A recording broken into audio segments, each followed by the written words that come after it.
ওয়ালাইকুম শুভ সন্ধ্যা সবাইকে। কেমন আছেন সবাই? আশা করছি সবাই অনেক ভালো আছেন, অনেক সুস্থ আছেন। আমিও আলহামদুলিল্লাহ অনেক ভালো আছি। নতুন আরও একটা ভিডিও নিয়ে আসলাম। আশা করছি ভিডিওটা আপনাদের কাছে ভালো লাগবে। তো পুরো ভিডিওটা না টেনে দেখবেন প্লিজ। আর আমার চ্যানেলে যারা নতুন তারা অবশ্যই আমাকে বেশি বেশি করে সাপোর্ট করবেন। তো আমি অফিস থেকে আরও আগে চলে এসেছি। এসে হচ্ছে গিয়ে আমি খাওয়া দাওয়া করে নিয়েছি, নিয়ে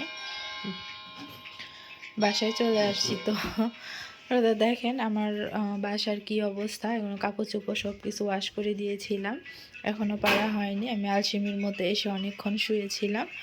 আর তো আমার ছেলে না আমার বোন দেখেন ফুল বানাচ্ছে, এই তো মোবাইলে দেখে দেখে। অনেক সুন্দর হয়েছে। আর এদিকে আমার সোনা বাবাটা চলে এসেছে। আগে তাড়াতাড়ি ছাড়ছে বাবা, কোথায় দেরিতে ছাড়ছে? দেরিতে ছাড়ছে। তো এখন আমি এগুলা গুছাবো, মানে ঘর দোর সব কিছু ক্লিন করে নিব, যেহেতু রোজা চলে আসছে। আর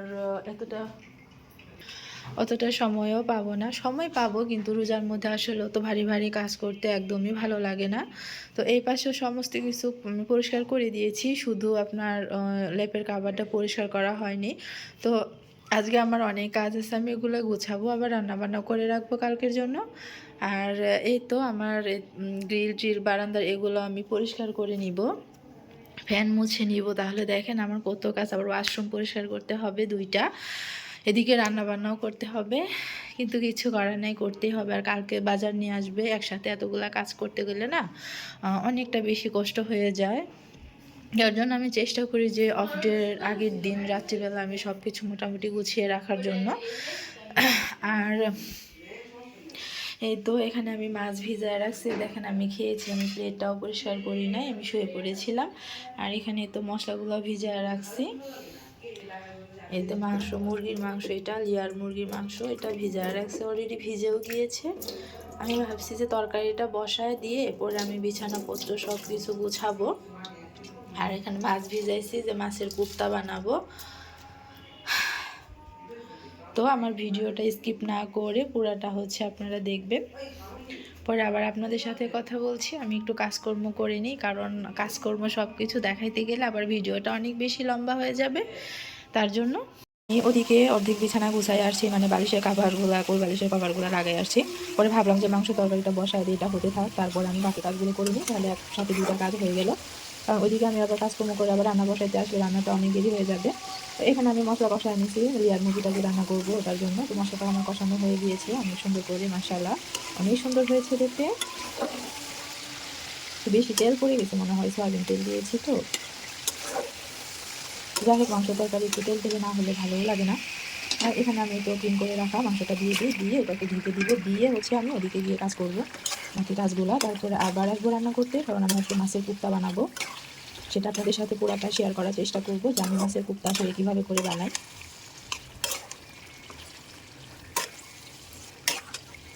তো এটা এখানে এখন হতে থাকে, এটা একদম আস্তে আস্তে যে মিডিয়াম আছে আমি এটাকে কষিয়ে নিব, কারণ এটা সেদ্ধ হইতে অনেকটা টাইম লাগে দেশি মুরগির মতো।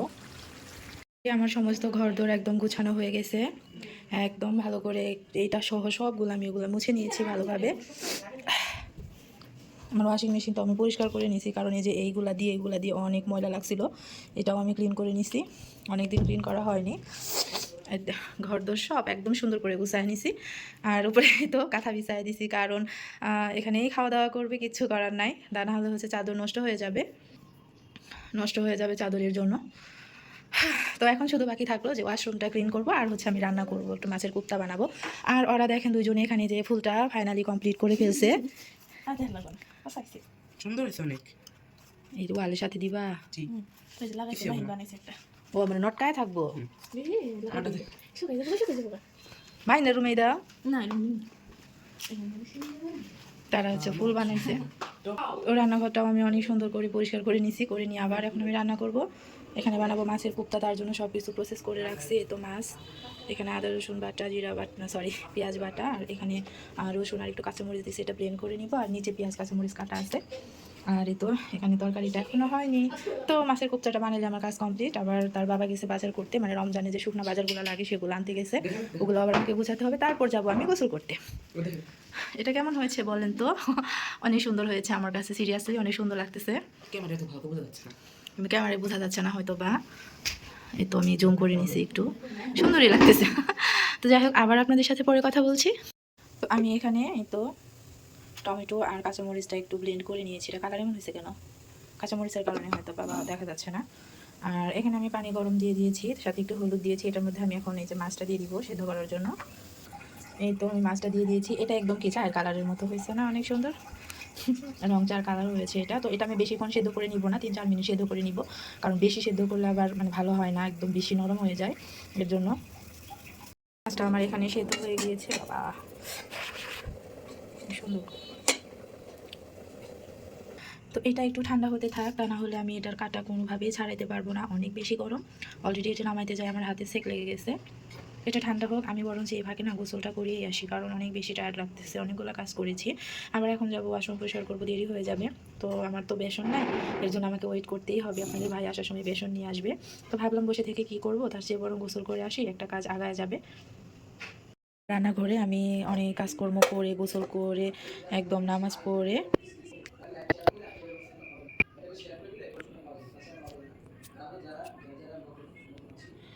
তারপর চলে এসেছি। আর এখন কয়টা বাজে জানেন? 10টা 34 বাজে। আরও একটু লেট হয়ে গেল, আপনাদের ভাইয়া বাজার নিয়ে এসেছিলো, ওগুলো আমার গুছাইতে হয়েছে। আবার খাবারও নিয়ে এসেছিলো, আমরা খেয়েও নিয়েছি, বিরিয়ানি নিয়ে এসেছিলো সে। তো ওগুলো গুছ করে এখন আবার ঘর ঝাড়ু দিতে হবে, ডাইনিং রুমটা অনেক বেশি ময়লা হয়ে গিয়েছে। এখন আমি ভাবছিলাম যে রান্নাটা করবো না, ওটা সকালে করবো, আবার ভাবলাম যে কালকে তো আবার মাছের বাজার আছে, ওগুলো করতে একটু লেট হয়ে যাবে, এর জন্য ভাবলাম যে রান্নাটা করেই রাখি, যে আমি সব কিছু গুছায় রাখছি এগুলা, আর যা যা আছে সব কৌটাতে ভরে রাখছি। সে লাইভ করছে আর সে তার ছেলে তার বাবার কাছে শুয়ে আছে। তো আমি এখন আগে এই মাছটাকে কাটা ছাড়াই নিয়ে তারপর হচ্ছে আমি এটা মেখে নিব। তো আমি এখানে মাছটার কাটা একদম বেছে নিয়েছি, একদম বলতে একটু একটু রয়ে গেছে, ওটা আমি পারতেছিলাম না। তো যাই হোক, এখানে আমি বেসন দিয়েছি, আর এখানে হলুদ গুঁড়ো, মরিচের গুঁড়ো, জিরে গুঁড়ো, লবণ, আর এখানে একটু কাঁচামরিচ কেটে দিয়েছি, আর দিয়েছি পেঁয়াজ। এগুলো এখন আমি ভালো করে মেখে নিব। আর এটার মধ্যে আমি একটু পেঁয়াজ বাটা দিয়ে দিই, অল্প দিয়েছি। এখন আমি ভালো করে এগুলা হচ্ছে মেখে নিয়ে একদম বড়ার মতো করবো, বড়াই বানাবো আর কি।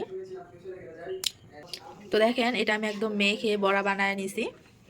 একদম সহজ রান্না, যখন বাসায় কোনো সবজি না থাকবে বা হচ্ছে গিয়ে বাচ্চারা মাছ খেতে চায় না, তাদের এইভাবে খাওয়ানো নিনজা টেকনিক আর কি। আমার ছেলে এমনিতে মাছ খায় না, মানে ভাজা মাছ দুই একটা খায়, কিন্তু তরকারি মাছ টোটালি খায় না। কিন্তু এভাবে করে রান্না করে দিলে না ও খুব বেশি পছন্দ করে, মানে খায়। এখন ও কি হয়েছে, একটু বিরিয়ানি খাইছে, বেশি খায়নি। এখন সেটা দিয়ে ভাত খাবে, বসে আছে, ঘুমাবে না, এটা দিয়ে খাবে, তারপর হচ্ছে গিয়ে ঘুমাবে। তো আমি এখন দিয়ে দিই একটা একটা করে। আমি যে একটা প্যানে তেল দিয়ে দিয়েছি,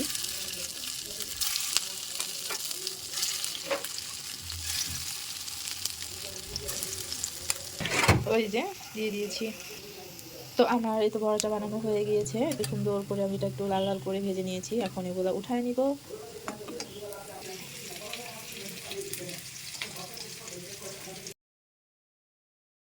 আমি এখানে তো পেঁয়াজ দিয়ে দিয়েছি, এখন আমি এটার মধ্যে পেঁয়াজ বাটা একটু রসুন কী বলে আদা বাটা দিয়ে দিব। তো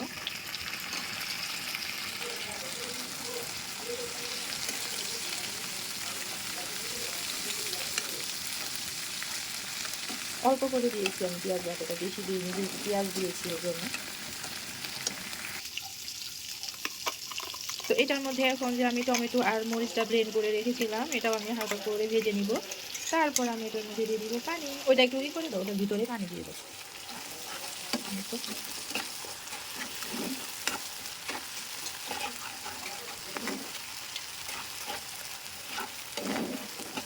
একটু পরে দাও, ওটা আমি দিয়ে দিতেছি। তারপর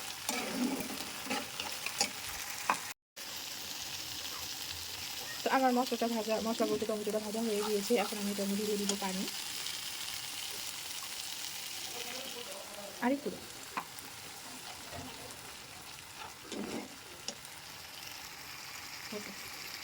মশলা ডালা দাও, মশলা ডালা, কিছু না, মশলা ডালা দাও। ধরে নাও, আমি একটু দিই।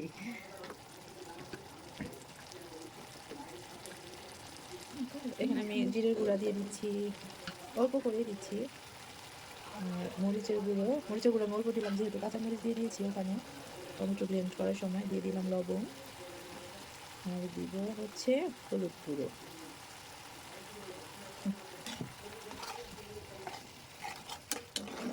এটাকে এখন আমি একটু ভালো করে কষিয়ে নিব। তো দেখেন মশলাটা আমার কষানো হয়ে গিয়েছে, অনেক সুন্দর লাগতেছে না বলেন? অত সুন্দর হয়েছে মশলা কষানোটা। ক্যামেরার সাইডে একদম বাস্তবে কালারটা আরও বেশি সুন্দর হয়েছে, একটু লাল লাল হয়েছে। তো কষানো হয়ে গেছে, এখন আমি এটা দিয়ে দিব এই যে মাছের পুকটা। এটা একদম আস্তে আস্তে করে নাড়তে হবে, এটা একটু নেড়ে চেড়ে সামান্য পানি দিয়ে আমি ঢেকে দিব। তো একদম ফাইনাল লুকটা আমি আপনাদেরকে দেখায় দিব। 11:30 অলরেডি বেজে গিয়েছে, এখন ফাইনালি রান্না শেষ।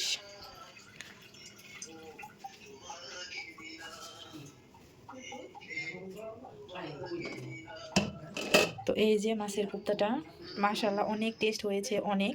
আমি এক পিস খেয়েও ফেলেছি, একটু ঠান্ডা হয়ে গিয়েছে তো এর জন্য এরকম লাগছে। অনেক সুন্দর হয়েছে, অনেক মজাও হয়েছে। তো আমার মাছের কোপ্তা রান্নাটা আপনাদের কাছে কেমন লেগেছে অবশ্যই কমেন্ট করে জানাবেন। আর এই তো আমার মাংস তরকারিটাও হয়ে গিয়েছে, মাশাআল্লাহ এটাও অনেক সুন্দর হয়েছে, কালারটা জাস্ট অসাধারণ হয়েছে। তো আমার রান্না আপনাদের কাছে কেমন লাগে অবশ্যই কমেন্ট করে জানাবেন, আর আমার রান্না ভালো হয় কিনা সেটাও কমেন্ট করে জানাবেন। আর যদি কোনো মানে রান্না করতে গেলে তো একটু ভুল ত্রুটি হতেই পারে, যদি আপনাদের চোখে পড়ে তো আমাকে কমেন্ট করে জানাবেন, আমি সেটা ঠিক করে নেওয়ার চেষ্টা করব। তো সবাই অনেক ভালো থাকবেন, অনেক সুস্থ থাকবেন।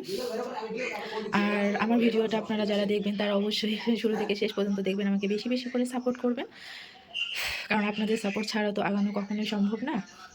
সবাই ভালো থাকবেন, কথা হবে নেক্সট কোনো ভিডিওতে, নতুন কোনো ভিডিও নিয়ে আসবো আপনাদের সামনে। সে পর্যন্ত সবাই অনেক ভালো থাকবেন। আল্লাহ হাফেজ, গুড নাইট সবাইকে।